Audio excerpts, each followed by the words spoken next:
dear friends and welcome back to this session of my English class. मैं मानसी सबका स्वागत करती हूँ। आज इंग्लिश के इस सेशन में हम जो लास्ट सेशन में पढ़ना स्टार्ट किया था हमने चैप्टर अनीता फीड्स अप्पू, यानी कि अनीता अप्पू को खिलाती है, इसी चैप्टर का हम नेक्स्ट पार्ट पढ़ेंगे और देखते हैं कि स्टोरी में आगे क्या होता है। तो आइए without wasting time let's read Anita feeds Appu. बच्चों, लास्ट सेशन में हमने पढ़ा था कि किस तरह से अनीता जो होती है उसने अभी तक सिर्फ हाथी को, अप्पू के बारे में सुना था, उसने फिल्म्स में देखा था, कार्टून्स में देखा था, लेकिन कभी उसको डायरेक्टली देखा नहीं था किसी हाथी को। और आज वो बहुत ज्यादा एक्साइटेड थी क्योंकि उसके दरवाजे पर एक अप्पू हाथी आया हुआ था। तो वो एक्साइटेड होकर अपनी माँ के पास जाती है, उसको बताती है कि माँ मैं केले और जो है शुगर केन यानी कि जो गन्ना होता है वो उसको खिलाना चाहती हूँ। माँ भी हाँ कहती है और फिर माँ कहती है कि पीछे आंगन से केले के पत्ते जो है वो भी ले आओ और वो भी उसको खिलाओ। फिर माँ कहती है कि मैं भी तुम्हारे साथ चलूंगी और उसको खाते हुए देखना चाहती हूँ। अब देखिए क्या होता है, माँ कहती है कि come I will go with you, चलो मैं तुम्हारे साथ चलूंगी। It's fun to watch an elephant gobbling up food. ये देखने में मजा आएगा कि किस तरह से हाथी जो है खाने को खाता है, खाने को निगलता है। गॉबलिंग यानी आपको बताया था जल्दी जल्दी खाना, निगलना।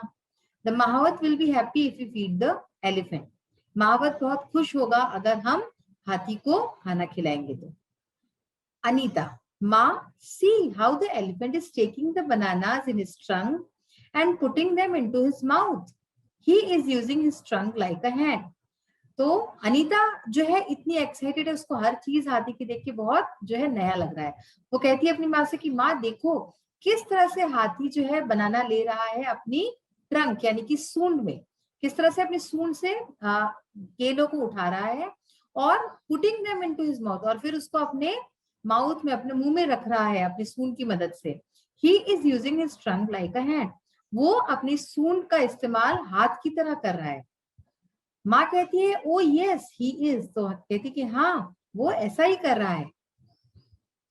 भैया a form of address for Elder brother. तो ये आप जानते हैं कि भैया अपने यहाँ किसको बोलते हैं, जो बड़ा भाई होता है, एल्डर ब्रदर, उसको जो है एड्रेस करते हैं, उसको इस तरह से पुकारते हैं, भैया कहते हैं। अब देखिए, डू यू नोटिस, अनीता कहती है, do you notice how he drinks water, he sucks it all from the bucket.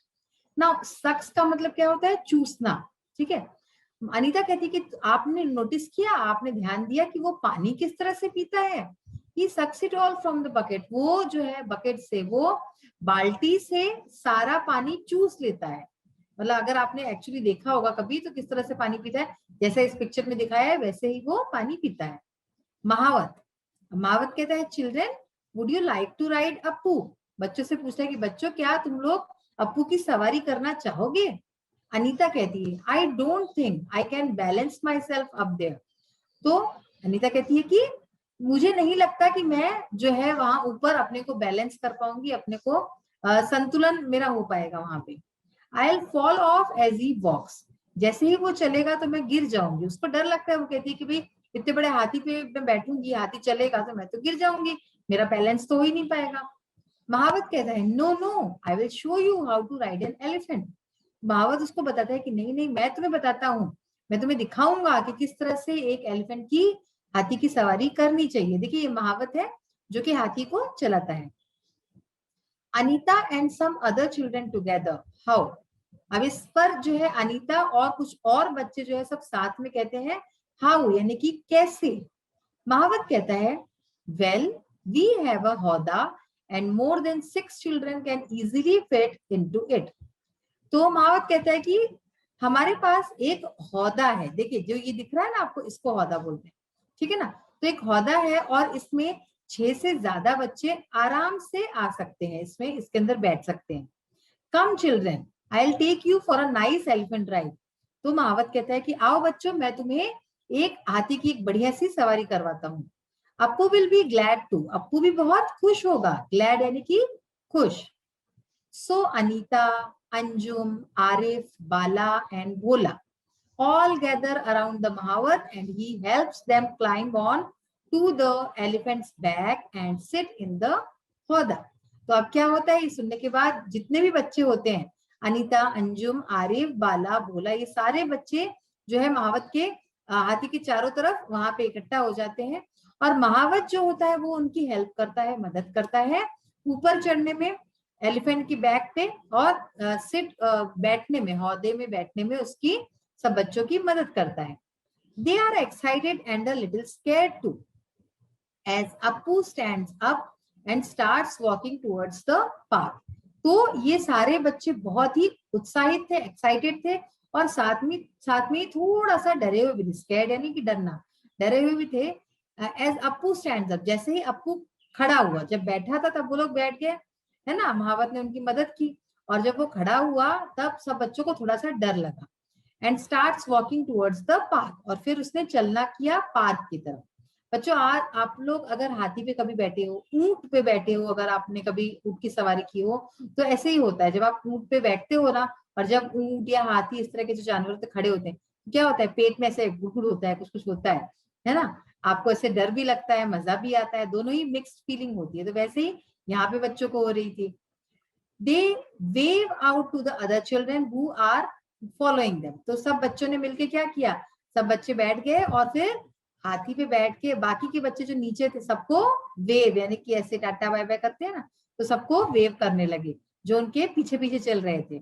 Now they are really happy, अब वे सचमुच बहुत ज्यादा खुश थे।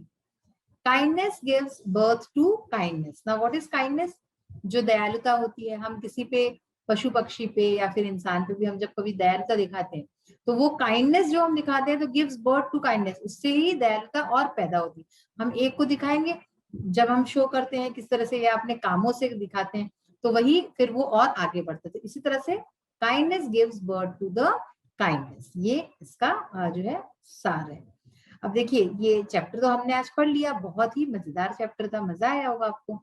एक्सरसाइजेस में देखिए रीड एंड लर्न, इसमें फर्स्ट देखिए वर्ड्स दिए हुए हैं कुछ, कौन से शब्द हैं, बैलेंस, बिलीव, ये सारे शब्दों के आपको मैंने मीनिंग बताए थे। बैलेंस यानी संतुलन, बिलीव यानी विश्वास करना, भरोसा, कार्टून, कोर्ट यार्ड यानी आंगन, एक्साइटेड यानी कि बहुत उत्साहित होना, गॉबल यानी जल्दी जल्दी निगलना, सरप्राइज्ड यानी कि आश्चर्यचकित। फिर है फ्रेजेस यानी जो वाक्यांश होते हैं, तो इसमें एक से ज्यादा शब्द होते हैं। एट वन गो यानी कि एक बार में, राइट देयर यानी कि वहां, टू फॉल ऑफ गिर जाना, टू फीड खिलाना, टू हेल्प मदद करना, टू राइड यानी सवारी करना, टू वॉच देखना। तो ये कुछ वर्ड्स और फ्रेजेस थे जो इस चैप्टर में यूज हुए हैं और हमने जो देखे हैं। अब देखिए ये जो एक्सरसाइजेस है वर्ड पावर की, ये सब हम कर चुके हैं। आज हम देखते हैं fill in the blank spaces with proper words and then complete the puzzle. तो हमने जो है ये कर दिया था। पजल में देखिए किस तरह से होगा, the banana tree was in Anita's courtyard, तो यहाँ पे कोर्टयार्ड ये फर्स्ट नंबर पे शब्द आ गया। देखिए सेकंड नंबर पे क्या है, elephants can dash up a whole tree, तो elephants can gobble up a whole tree, तो यहाँ पे आप सेकंड में लिखेंगे गॉबल, GOBBLE, यहाँ पे सेकंड वर्ड हो गया gobble. Now third word, the mahout took the children for a, महावत कहाँ ले गया बच्चों को, राइड पे ले गया, फॉर अ राइड, तो थर्ड पे राइड आ गया, RIDE। ये शब्द देखिए आप वर्ड्स सारे देख सकते हैं, यहाँ पे राइड हो गया थर्ड पे।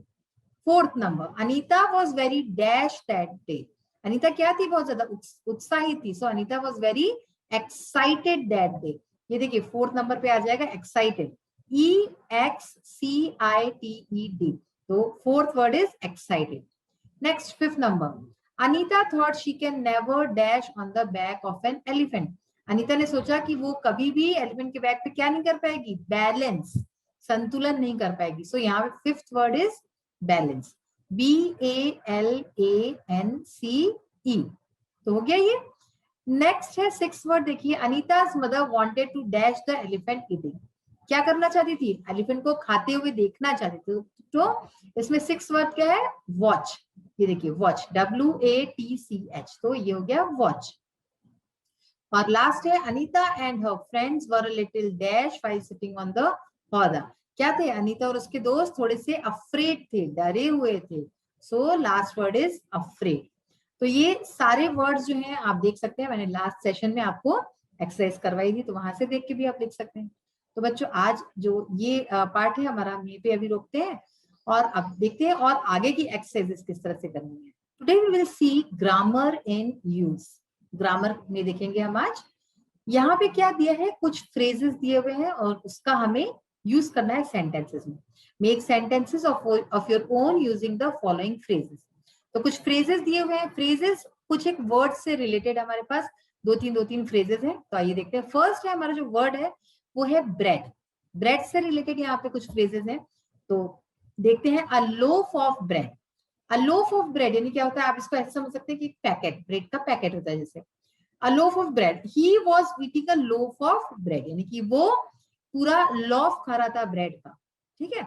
A slice of bread, slice किसको कहते हैं, जैसे कि आप एक स्लाइस, दो स्लाइस खाते हैं, है ना, तो वो स्लाइस होती है। Please give me a slice of bread, यानी कि मुझे प्लीज एक स्लाइस दीजिए ब्रेड की।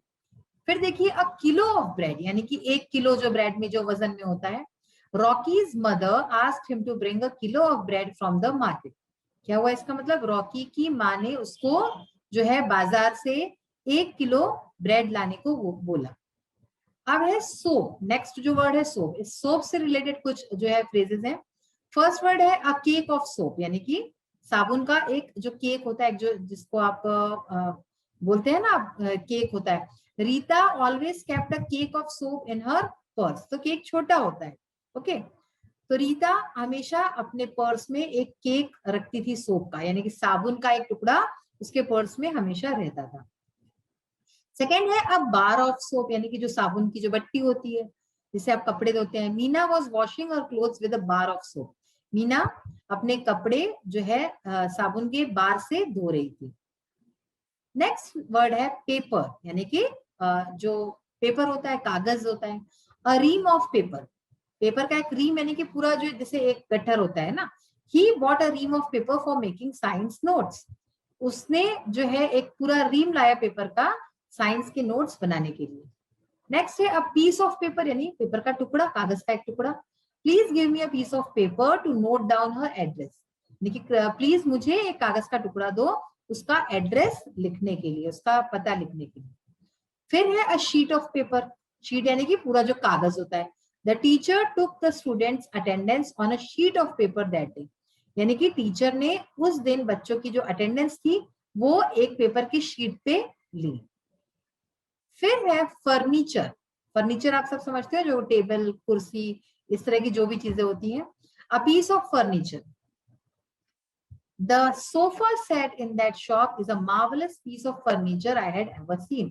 यानी कि उस दुकान में जो सोफा सेट था वो एक बहुत ही मार्वलस, बहुत ही बढ़िया पीस ऑफ फर्नीचर था जो कि मैंने आज तक देखा। यानी कि आप समझ गए पीस ऑफ फर्नीचर यानी कि एक, जैसे पीस का मतलब ऐसे तो टुकड़ा होता है, लेकिन यहाँ पे पीस ऑफ फर्नीचर यानी एक जैसे नमूना हम कह सकते हैं ना, एक बहुत ही सुंदर नमूना था।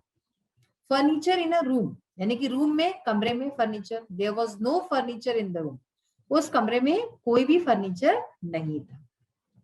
नेक्स्ट है चौक। अ पीस ऑफ चौक, चौक का टुकड़ा। A naughty student threw a piece of chalk on the teacher, एक शरारती लड़के ने, बच्चे ने जो है टीचर के ऊपर चौक का टुकड़ा फेंका, piece of chalk. A kilo of chalk, please bring a kilo of chalk from that shop, please उस दुकान से 1 किलो चौक लाओ। अ बॉक्स ऑफ चौक, यानी एक बॉक्स जो होता है नॉर्मल सा चौक का। I have brought a box of chalk for writing on the black board, मैं जो है एक बॉक्स लाया हूँ चौक का, उस जो है ब्लैक बोर्ड पे लिखने के लिए एक बॉक्स लाया हूँ चौक का। ये हो गया बॉक्स ऑफ चौक। तो बच्चों इस तरह से आपने देखा कि किस तरह से फ्रेजेस का इस्तेमाल करना है सेंटेंसेस बनाने में, ठीक है ना। तो सेंटेंसेस किस तरह से बनते हैं आपने ये भी देखा। तो इसको अच्छी तरह से देखिए, समझिए और कोशिश कीजिए कि आप खुद भी इस तरह के कुछ सेंटेंसेस बना सके। आज का ये जो सेशन है हमारा ये फिनिश होता है। We will meet in the next session. Till then, bye. Have a nice day. Thank you.